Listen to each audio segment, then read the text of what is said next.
لیکن مسلمانوں کو آپس میں اتنی بڑی قربانی، اتنی بڑی قربانی. یہاں تو بھائی چھوٹا سا مسئلہ ہوتا ہے، مسجد میں اچھے بھلے امام صاحب نماز پڑھا رہے ہوتے ہیں، بچے پڑھ رہے ہوتے ہیں، اور مسجد میں تو تقریباً 15-20 چودھری تو ہر مسجد میں ہوتے ہیں. بڑے پینڈ تو نہیں ہیں جی. چلو اللہ کا شکر ہے جی، اتنے نہیں تھوڑے نے. چلو اللہ کرے وہ بھی نال ہی ڈال جان، درویش ہی چنگی چدرا دا کی کرنا ہے.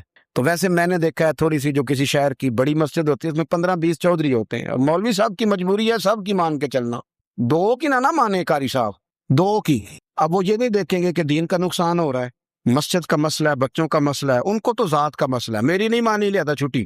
وہ خدا کے بندو، ہم 2 منٹ کے لیے چدراہٹ نہیں چھوڑتے، دین کا نقصان کر دیتے ہیں. امام حسن نے پوری حکومت چھوڑ دی، پوری حکومت. اتنا بڑا سخی کم آپ کو ملے گا جو سخاوت کرے اور نبی کی امت کو بچائے صلی اللہ ہو.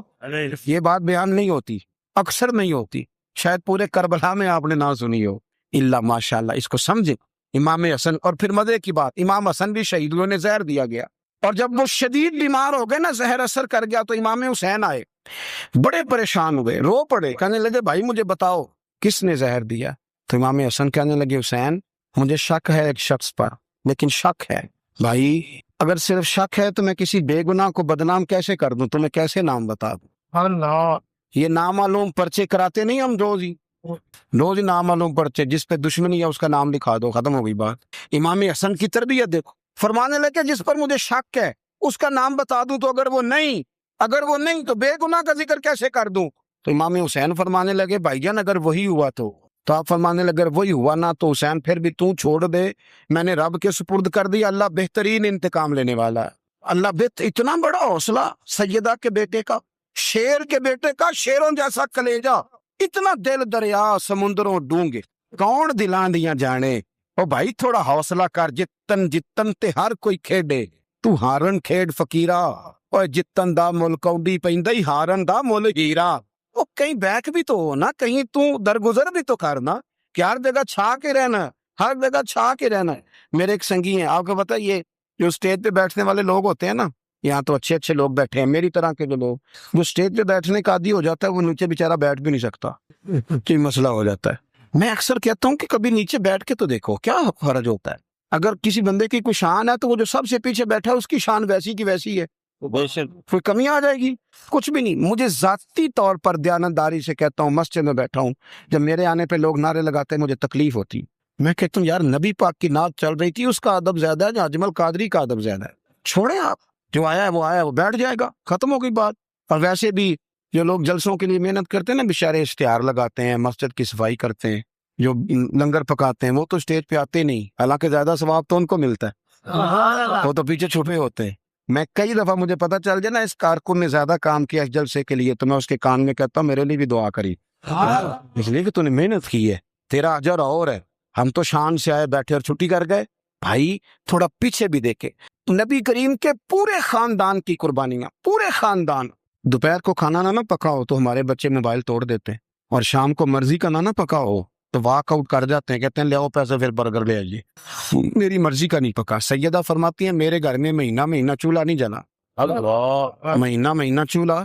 3 روزے رکھے سیدہ فاطمہ نے، مولا علی نے، امام حسن نے، امام حسین نے، اور تینوں دن افطار کے وقت فقیر مانگنے آ گیا تو کھانا وہاں دے دیا. آپ کا کیا خیال ہے جو بے صبر آدمی ہو وہ کربلا میں جا کے لڑے گا؟ جس کو عادت ہی نہ ہو بچپن سے ٹھہرنے کی وہ لڑے گا؟ جو ذرا سی بات پہ ڈگمگا جاتا وہ لڑے گا؟ اسٹیج پہ نہیں بٹھایا تو لڑ پڑے وہ لڑے گا؟ او خدا کے بندو، بڑا حوصلہ چاہیے، بڑا ظرف چاہیے. امام علی مقام کا ایک قد ہے، ان کا ایک وقار ہے، ان کا ایک حسن ہے. امام حسین رضی اللہ تعالیٰ عنہ نے 25 حج کیے مدینے سے مکے پیدل جا کے. اللہ، دونوں بھائیوں نے ہر روز 10 سپارے قرآن پاک کے امام حسین پڑھتے تھے. حضرت عبداللہ ابن زبیر کہتے ہیں میں سیدہ فاطمہ کے بیٹے حسن اور حسین سے جب بھی ملا ہوں دونوں بھائیوں نے روزہ رکھا ہوا ہوتا تھا. انہوں نے اپنی زندگی تقوی سے گزاری، پرہیزگاری اور سخاوت. سبحان اللہ. کہتا ہے سخی مالدار نہیں ہوتا، حضور نے فرمایا بندہ دل کا غنی ہوتا ہے. مالدار تو بندہ بنتا ہی تب ہے جب پیسے جمع کرے، سخاوت کرنے سے تھوڑی مالدار بنے گا. اس لیے درویش کہتے ہیں مالا والے سخی نہیں ہوندے، سخیاں کل مال نہیں ہوندا. سنیں بہت بڑی سخاوت کی اپنی زندگی میں، ساری زندگی سخاوت میں گزار دی، ساری زندگی۔ امام حسن نے بھی، امام حسین نے جو آیا دے دیا، جو آیا دے دیا، ہزاروں دینار آتے۔ ایک دن ایک فقیر مانگنے آ گیا تو امام حسن حسین دونوں تھے، کہنے لگا میں نے سنا بڑے لاجپال ہو، غریب ہو، مہربانی ہو جائے۔ فرمایا بیٹھ جاؤ، رزق آنے والا ہے۔ تھوڑی دیر گزری تو 3000 دینار آئے۔ ویسے میرے کو 3 لاکھ روپیہ ہوتے مسیطے کنے دینے چاہیے؟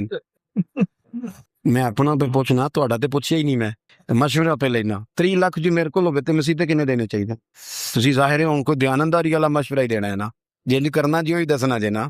کتنا 1000 ہیں؟ میں کبھی کبھی پیار سے بات سناتا ہوں۔ ایک سنگی میرے پاس آیا، کہنے لگا سب دعا کرو اللہ میں پیسے دے، میں وہ راہ چ دیاں گا۔ میں کہ یا اللہ نے 10 کروڑ دے، 9.5 کروڑ تیرے راہ دے چھڑے گا۔ وہ بھی ہسی آئی ہے جی تسی ہسے ہو نا، آمین نہیں سوا کی، یا چپ کر گیا یا کورن لگ گیا۔ اور میں کہ کرما لیا آمین تے آگ، تینوں تے 50 لاکھ پھر بھی پیا بچدا سی، لیکن اسی دعاواں وچ بھی 9.5 کروڑ دین لی تیار، ناراض نہ ہونا، دعاواں وچ بھی تیار نہیں، مزاج ہی نہیں، طبیعت ہی نہیں۔ سیدہ فاطمہ الزہرا کے پاس 40 اونٹ کھڑے تھے۔ ایک بی بی آئی، وہ کہنے لگی اما جی یہ جو اونٹ کھڑے ہیں یہ میرے ہیں، اب بتائیں میں اللہ کے رستے میں دوں تو کتنے دوں؟ سیدہ فاطمہ کہنے لگی 1 بکری دے دے۔ وہ کہنے لگی حضور اگر آپ کے پاس 40 ہوتے تو آپ کتنے دیتی؟ سیدہ فرمانے لگی میں سارے کے سارے دے دیتی۔ تیرے لیے مسئلہ اور ہے، میرے لیے فتویٰ اور ہے، سارے دے دے۔ 3000 دینار آئے امام حسن اور حسین کے پاس۔ فقیر بیٹھا ہے، فقیر کہتا ہے میرے دل میں خیال تھا کہ 5-10 دے دیں تو میری موج بن جائے گی، پر مجھے نہیں پتا تھا کہ اتنے سخی گرانے کے پاس آیا ہوں۔ 5-10 دے دیں تو موج بن گئی۔ کہتے امام حسن نے 3000 دینار میری ہتھیلی پہ رکھے اور میرا ماتھا چوم کے کہنے لگے یار میرا تو خیال تھا کہ تیرے انتظار پر تجھے کچھ ملے گا، پر یہ رکھ لے، مجھے پتا ہوتا کہ تجھے اتنا ملنا ہے تو میں تجھے انتظار نہ کراتا۔ جلدی دے، خود بھیک دے، خود ہی کہے منگتے کا بھلا ہو۔ اپنی زندگی نفاست سے گزاری اہل بیت، قربانی دے کے گزاری۔ حضرت امام حسین رضی اللہ تعالیٰ عنہ یہ حضور کی اولاد پاک ہیں۔ پیروں کو نا تھوڑی مٹی لگ گئی، عمر جوانی کی تھی، داڑھی مبارک ساری سیاہ تھی، کالی تھی۔ حضرت ابو ہریرہ ان سے سالوں بڑے تھے، امیر المومنین فی الحدیث۔ حضرت ابو ہریرہ نے دیکھا کہ امام حسین کے مقدس قدموں کو مٹی لگ گئی۔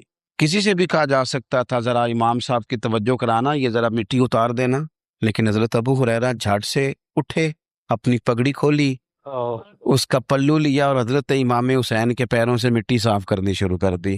کیوں کہ اہل فضل ہی کسی کی فضیلت کو جان سکتا، عزت والا ہی کسی کو عزت دیتا ہے، جس کے پاس وقار ہو۔ او میرے سنگیو، لوگوں کی باتوں میں نہ آنا، یہ تمہیں الجھا دیں گے، یہ تمہیں تفریق میں ڈال دیں گے، یہ انتشار برپا کریں گے۔ یہ وہ حسین جماعت ہے جو حضور کے سامنے بیٹھا کرتی تھی۔ ان سے پیار کرنا، ان سے محبت کرنا۔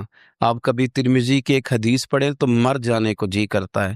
حضور نے فرمایا تھا میرے صحابہ کے بارے میں اللہ سے ڈرنا، میرے بعد انہیں اپنی زبانوں کا نشانہ نہ بنانا۔ کاش کوئی ان جملوں کا درد سمجھ سکے۔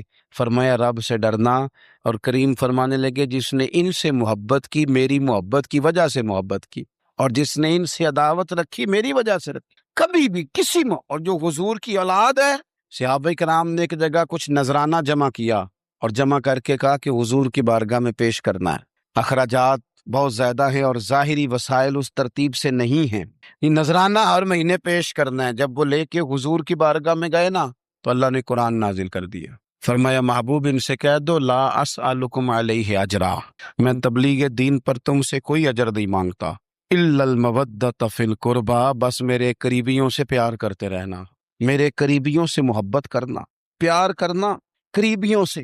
یہ علی المرتضیٰ ہیں، یہ فاطمہ ہیں، یہ ان کا خاندان ہے، یہ ختیجہ ہیں، یہ عائشہ ہیں، یہ میمونہ ہیں، یہ حفصہ ہیں، ان سے پیار کرنا، میرے قریبیوں سے محبت کرنا۔ ہمارے دلوں میں حضور کی اولاد کا پیار ہونا چاہیے، طبیعتوں میں احترام ہونا چاہیے، ہمارا مزاج، ہمارا دل ان کے لیے دھڑکنا چاہیے، ہمارے لہجے، ہمارے انداز ہمیشہ ان کے حق میں نرم ہونے چاہیے۔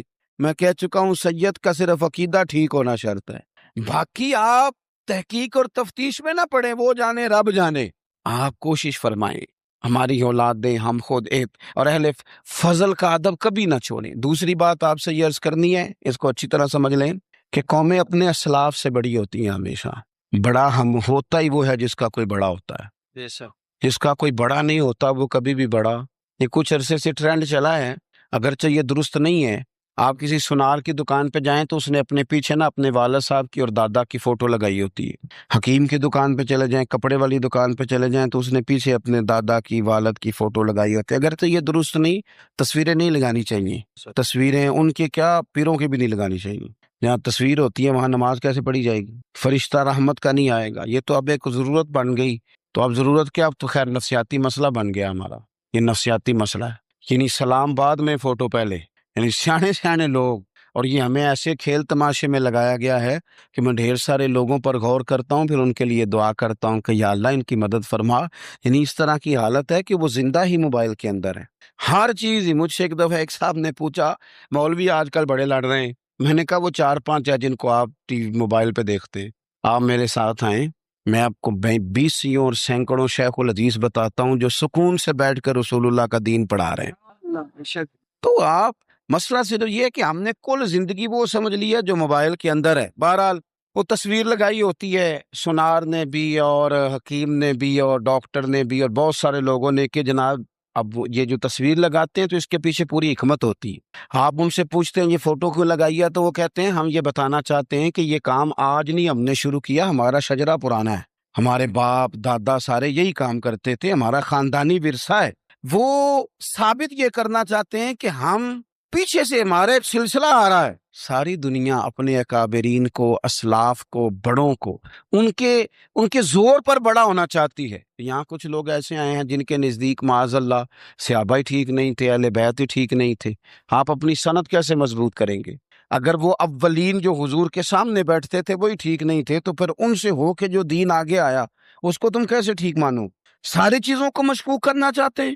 ہمارے بزرگوں نے، امام بخاری نے، امام مسلم نے محنت کر کے حدیثیں تلاش کی، اصول بیان کیے کہ یہ حدیث صحیح ہے، متواتر ہے، حسن ہے، ضعیف ہے، کیا ہے، اس کے اصول اور قاعدے بیان کیے. اور جب انہوں نے خود پوری تحقیق کی، آپ تھوڑی سی، آپ مشکل بات نہیں کر رہا، تھوڑی سی آپ غور کریں گے، انہوں نے سینکڑوں میل کا سفر کیا، گھوڑوں پہ، پیدل، اونٹوں پہ، ریسرچ کر کے بتایا کہ یہ حدیث بالکل درست ہے، اپنی سند کے اعتبار سے، متن کے اعتبار سے یہ متواتر درجے کی ہے. انہوں نے پوری ریسرچ کی. پھر غور کریں کیا کہہ رہا ہوں، جب پوری تحقیق کر لی تھی تو پھر انہیں کہنا چاہیے تھا نا یہ نبی پاک نے فرمایا ہے، کہنا چاہیے تھا نا کہ یہ حضور نے فرمایا، ہماری تحقیق ہے، حدیث درست ہے. لیکن کسی نے بھی ڈائریکٹ نہیں کہا.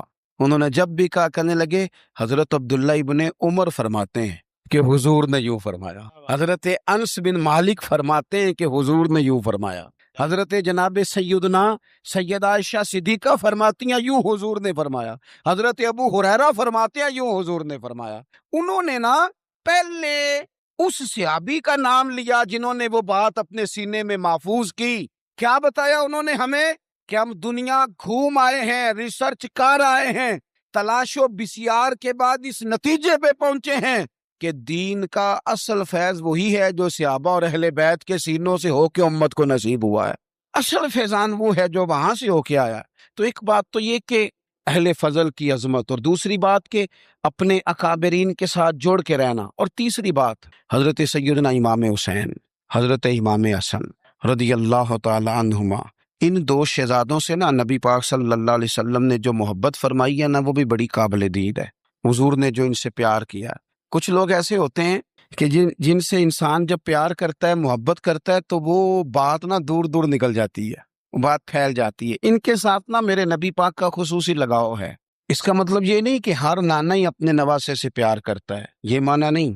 رسول پاک علیہ السلام جو کام بھی کرتے ہیں اللہ کی وحی کے ساتھ کرتے ہیں. حضور کا ہر کام وحی خدا ہے، اپنی مرضی سے حضور کوئی کام نہیں کرتے. تو نبی پاک نے جو بھی کیا ہے وہ امت کے لیے نمونہ ہے.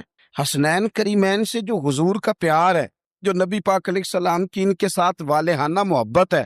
اعلیٰ حضرت بریلوی نے حدیث لکھی ہے، راوی حضرت عثمان غنی ہے رضی اللہ تعالیٰ عنہ. حضور سید عالم صلی اللہ تعالیٰ علیہ وآلہ وسلم نے نا گھر میں پیغام بھیجا، فرمایا فاطمہ سے کہو ذرا حسن حسین کو تو بھیجے.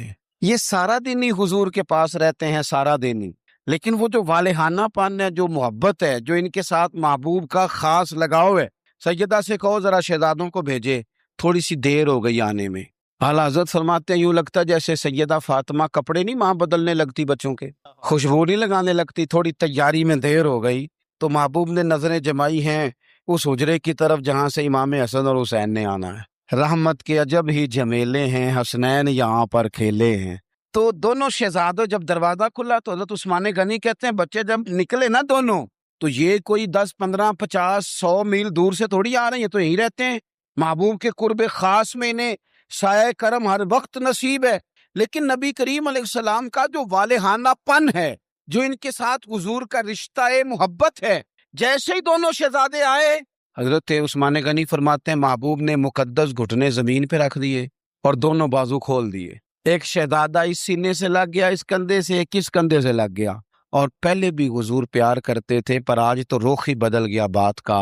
اللہ کے پیارے حبیب علیہ الصلوۃ والسلام فرمانے لگے اے اللہ، یہ دونوں شہزادے کندھے سے لگے ہوئے، حضور فرمانے لگے اے اللہ میں ان دونوں سے محبت کرتا ہوں، تو بھی ان سے محبت فرما۔ اور کہا اے اللہ جو میرے حسن حسین سے محبت کرے تو ان سب سے محبت فرما، تو ان سب سے پیار کر جو میرے حسنین سے پیار کرے۔ اللہ کے پیارے محبوب علیہ السلام کی محبت جب حضور کو، بھئی جس چیز کی طرف محبوب نے ایک دفعہ دیکھا ہے نا، وہ غار ثور میں حضور ایک دفعہ گئے ہیں، 3 دن قیام کیا ایک دفعہ گئے، تو ہمارا تو کئی بار جانے کو دل کرتا ہے۔ جہاں حضور تھوڑی دیر قیام فرمائیں اس جگہ سے پیار ہو جاتا ہے، اور جن شہزادوں سے حضور اس والہانہ انداز میں پیار کریں، ان کی محبت، ان کا پیار ہمارے دلوں میں ہونا چاہیے، اور کچھ نہ ہمارے جذبات ہونے چاہیے، کچھ ہمارے جذبات میں والہانہ پن ہونا چاہیے ان شہزادوں کے لیے۔ آج کل نا ہمارے ہاں دور ہے تقریروں کا، پوسٹیں لگانے کا، اپنی اور ویسے بھی جو ہم لکھ رہے ہوتے ہیں، جو بول رہے ہوتے ہیں، وہ اپنے لیے نہیں ہوتا الا ماشاءاللہ، وہ تو سامنے والے کے لیے ہوتا ہے۔ وہ تو حضرت مجدد الفسانی رحمۃ اللہ علیہ کے حالات پہ ایک سیرت نگار نے لکھا ہے کہ آپ نے ایک شخص کو نا اپنے سلسلہ نقشبندیہ میں اجازت دی کہ اب آپ بھی آگے اللہ اللہ بتائیں، تربیت کریں، یہی طریقہ ہوتا تھا، تو ان کو خلافت دے دی، اب وہ سلسلہ طریقت میں آگے اشاعت سلسلہ کا کام کریں گے۔ کچھ عرصے کے بعد وہ خلیفہ صاحب نے حضرت شیخ کو خط لکھا تو کہنے لگے حضور آپ نے فقیر کو اجازت دی تھی، اب میں تقریر بھی کرتا ہوں، تدریس بھی کرتا ہوں، تصنیف بھی کرتا ہوں۔ تو حضرت فرمانے لگے آپ بہت اچھے کام کر رہے ہیں، رب آپ کو برکت دے، پر یہ سارا کچھ تو آپ لوگوں کی اصلاح کے لیے کر رہے ہیں، کچھ اپنے لیے بھی کرتے ہیں، رات کو تہجد میں اٹھ جاتے ہیں، کچھ اللہ کے حضور رونا نصیب ہو جاتا ہے، کچھ آپ کو درود و سلام کی کیفیات نصیب ہوتی ہیں، یہ تو جو کچھ ہے الحمدللہ بہت اچھا ہے، قابل تعریف ہے، پر یہ تو آپ خدمت دین کا کام کر رہے ہیں نا لوگوں کی، آپ اپنے لیے کیا کر رہے ہیں؟ یہ بھی تو مقام غور ہے۔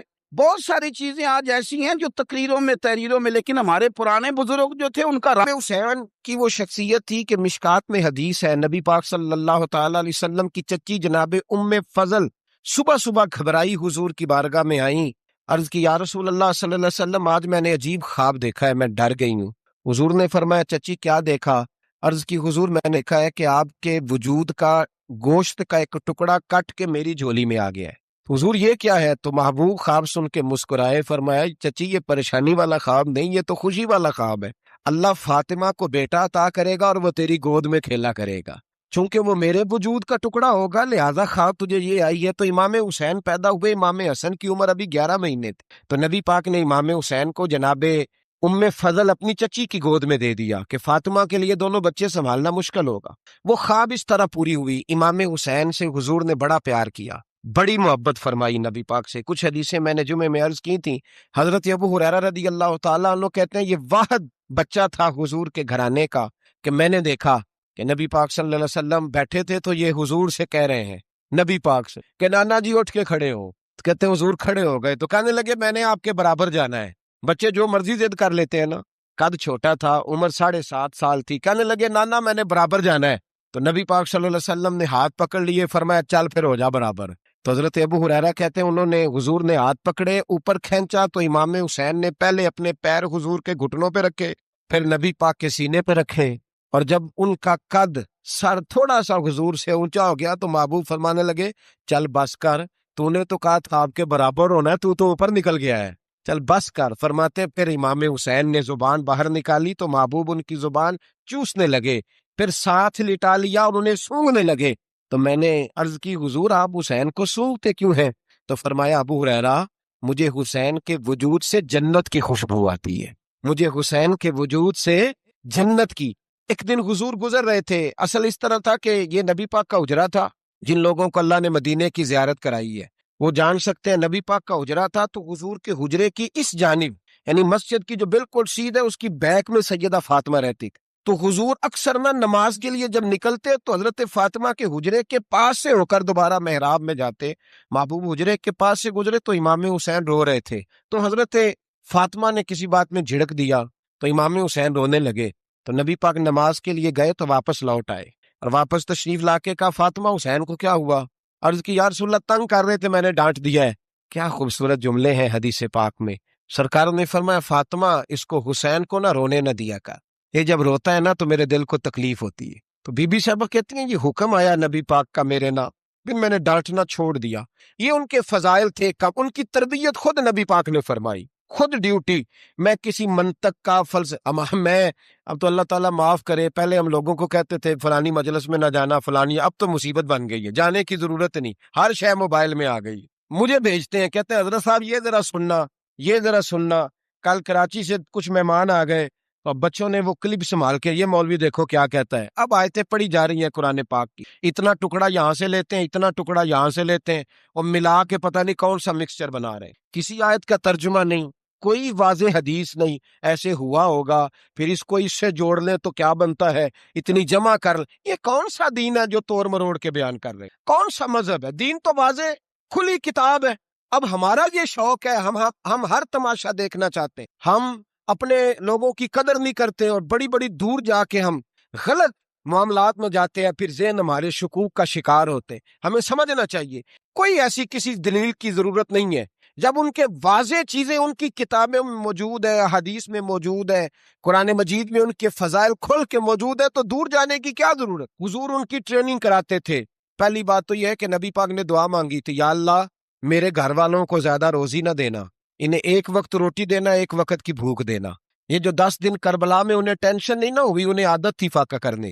انہیں 3 دن وصلی روزے رکھنے کی عادت تھی. پہلی بات. دوسرا یہ کہ جہاد کی تربیت حضور خود کراتے تھے. حضرت فاطمہ الزہرا کہتی میں پردے کے پیچھے دیکھ رہی تھی نبی پاک نے امام حسن اور حسین سے فرمایا چلو میرے سامنے کشتی لڑو. تو دونوں حضرات آپس میں جب کشتی لڑنے لگے تو نبی پاک نا امام حسن کو کہتے ہیں حسن حسین کو ٹانگوں سے پکڑو حسن حسین کو پیچھے سے پکڑو. جب نبی پاک بار بار امام حسن کو بتا رہے تھے تو سیدہ پیچھے سے بول پڑی کہنے لگی یا رسول اللہ آپ چھوٹے کو بتائے آپ بڑے کو بتا رہے ہیں. بڑا تو پہلے 11 مہینے بڑا ہے تو آپ چھوٹے کو بتائے بڑے کو بتا رہے. تو فرمایا فاطمہ تو چپ کرنا جو میں دیکھ رہا ہوں تو نہیں نہ دیکھ رہی. ایک کو میں بتا رہا ہوں دوسرے کو جبریل امین بتا رہے ہیں. تو یہ حضور نے اپنے سامنے ان کی تربیت کی.